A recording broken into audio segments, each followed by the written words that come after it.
I hear you guys. I keep getting the same request under every single video. Everyone wants to know the best builds, the best meta in Naruto to Boruto Shinobi Striker. So I'm going to put time codes down below and you can jump to your main in the game. Guys, let's not waste any time. Let's go ahead and hop in. I lost gang numbers, I can't act cool. I got gang scriptures in my tattoos. I was running from the police in my trap shoes. Posted trying to flip 100, I come back full. Come from nothing, but I blossom to a tycoon.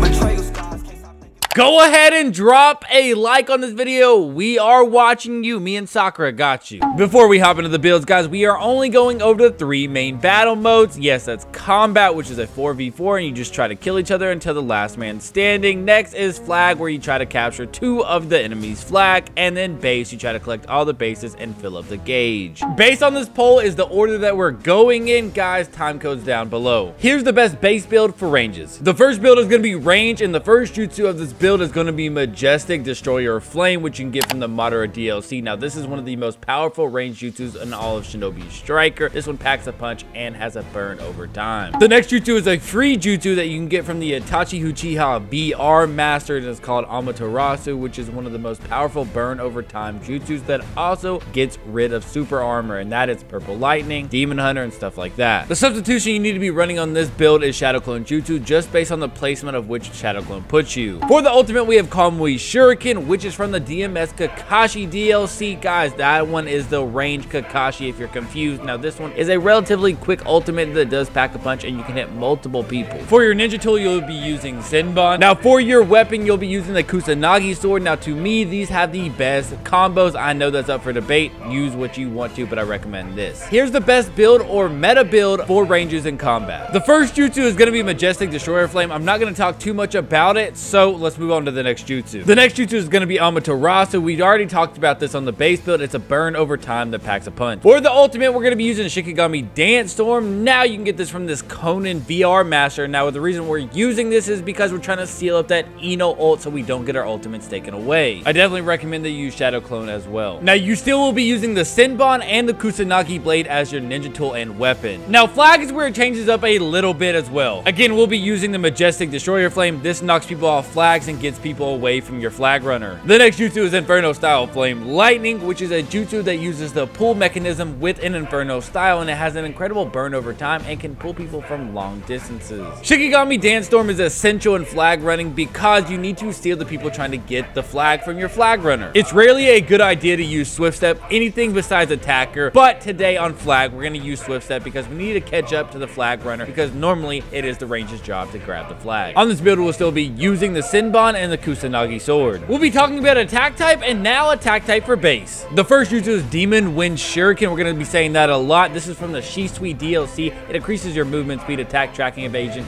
and seals the target's ninjutsu, and also empties your target substitution stock. Almighty Push is the next jutsu, which you can get from the Pain VR Master. Now, this knocks people far back, but it also has a powerful projectile push, and it locks us up for a short time. For the ultimate, we'll be using Kurama Link Mode, which you can get from the Naruto Boruto DLC. Now, this jutsu heals your teammates while healing yourself, and also gives you incredible speed, and also gives your allies their jutsus back, and it has a second phase where you shoot a laser out of the Ninetales Fox's mouth. Listen, I am disgusted with myself, but this is the meta, and I'm not gonna lie to you, this is the best build. Awesome and Knuckle Knife, yes, they're the easiest thing in the game to master. Yes, they are cheese. Yes, they are annoying, but it does work, guys. And for base, you need to kill as many people as you can so you can grab those bases. It is toxic, I understand, and I feel so bad. I feel dirty using these weapons. Make sure you do have Swift Step on your attack build. So for combat on attacker, there's going to be 2 variants. The first jutsu is going to be Uchiha Shuriken. We already talked about it, so I'm not going to go into detail. The next jutsu is going to be Dynamic Entry, which you can get from the Might Guide DLC. Now, this is a powerful kick that breaks guards, water pillars, sand shield, also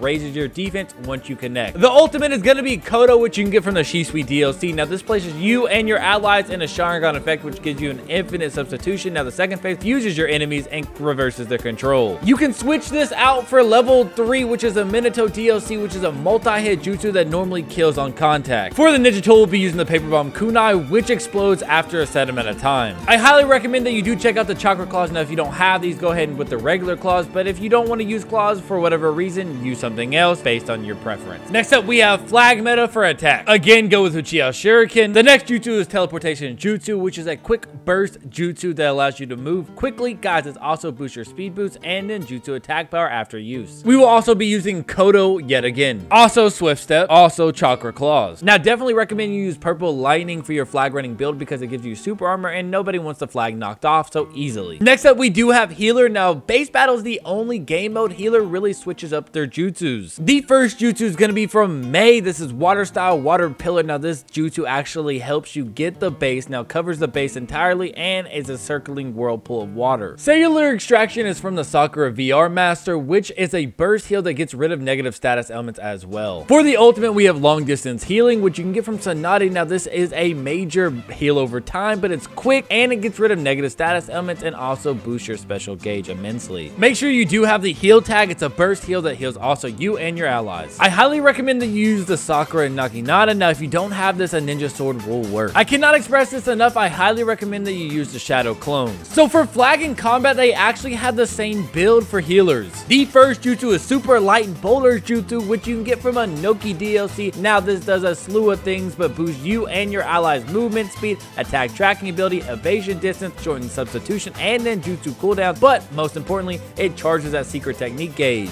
The next jutsu is going to be Cellular Extraction. Again, it gets rid of negative status elements. It's a burst heal. It's one of the best healing jutsus that you can run. Next up, we have Mind Transfer Clone Jutsu, which is from the Ino DLC. Now, this is meta. Now, this gets rid of basically all your special gauge and does a little bit of damage. Now, this jutsu can also pitfall your enemies, and also, depending on how close they are, it can destroy the whole map. Again, I really do recommend that you do use the Healing Seal because, again, there's other ones that do heal over time, but this is a burst heal and we need burst heals. Shadow Clone Jutsu for substitution was basically made for healers to put you behind people so you don't sub right next to the person already fighting your clone because they're just going to switch targets and solo you every single time. The Sakura Naginata actually has the best charge strength of any of the healer weapons. That's why I recommend it, and the combos are pretty good. The last one is defense, and we will have two builds for the base battle. The first jutsu is going to be Body Blow, which you can get from the Neji DLC. Now, this knocks people off your base, also allows you to cure your status elements, and also does boost your defense temporarily. The next jutsu is Needle Jizo, which is just a razor sharp petrifying that doesn't heal you, but what it does is reduce the healing recovery of your enemies once they're hit. The new Karma Seal buff is going to be crazy with this build. Now, listen, you can boost your attack, defense, and secret technique gauge, and you can get this about 3 or 4 times in a game. Make sure you do use the Shadow Clone Explosion from the reanimated Itachi DLC because the less time you're on that base,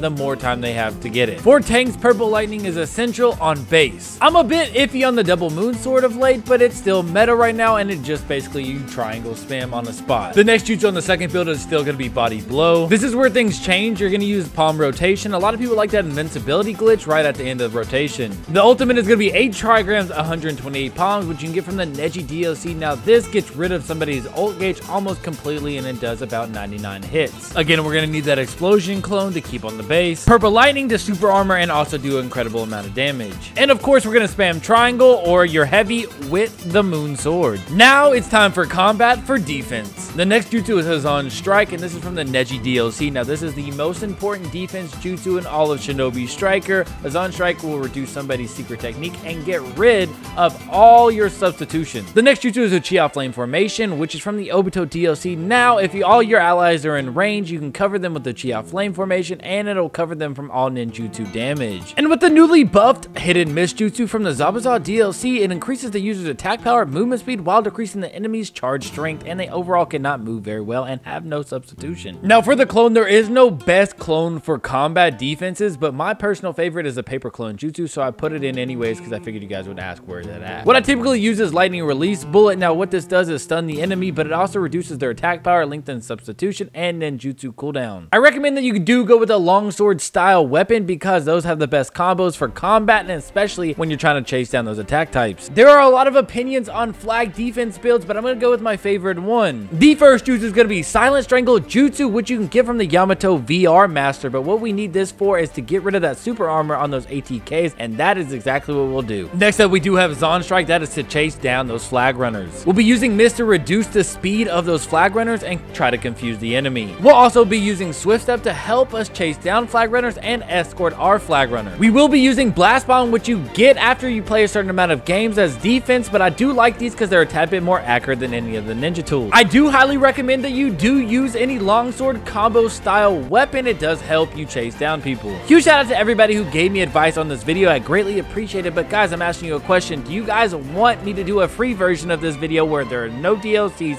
And yes, there are still good builds that you can do that are free. Let me know down in the comments below, and I'll see you in the next one.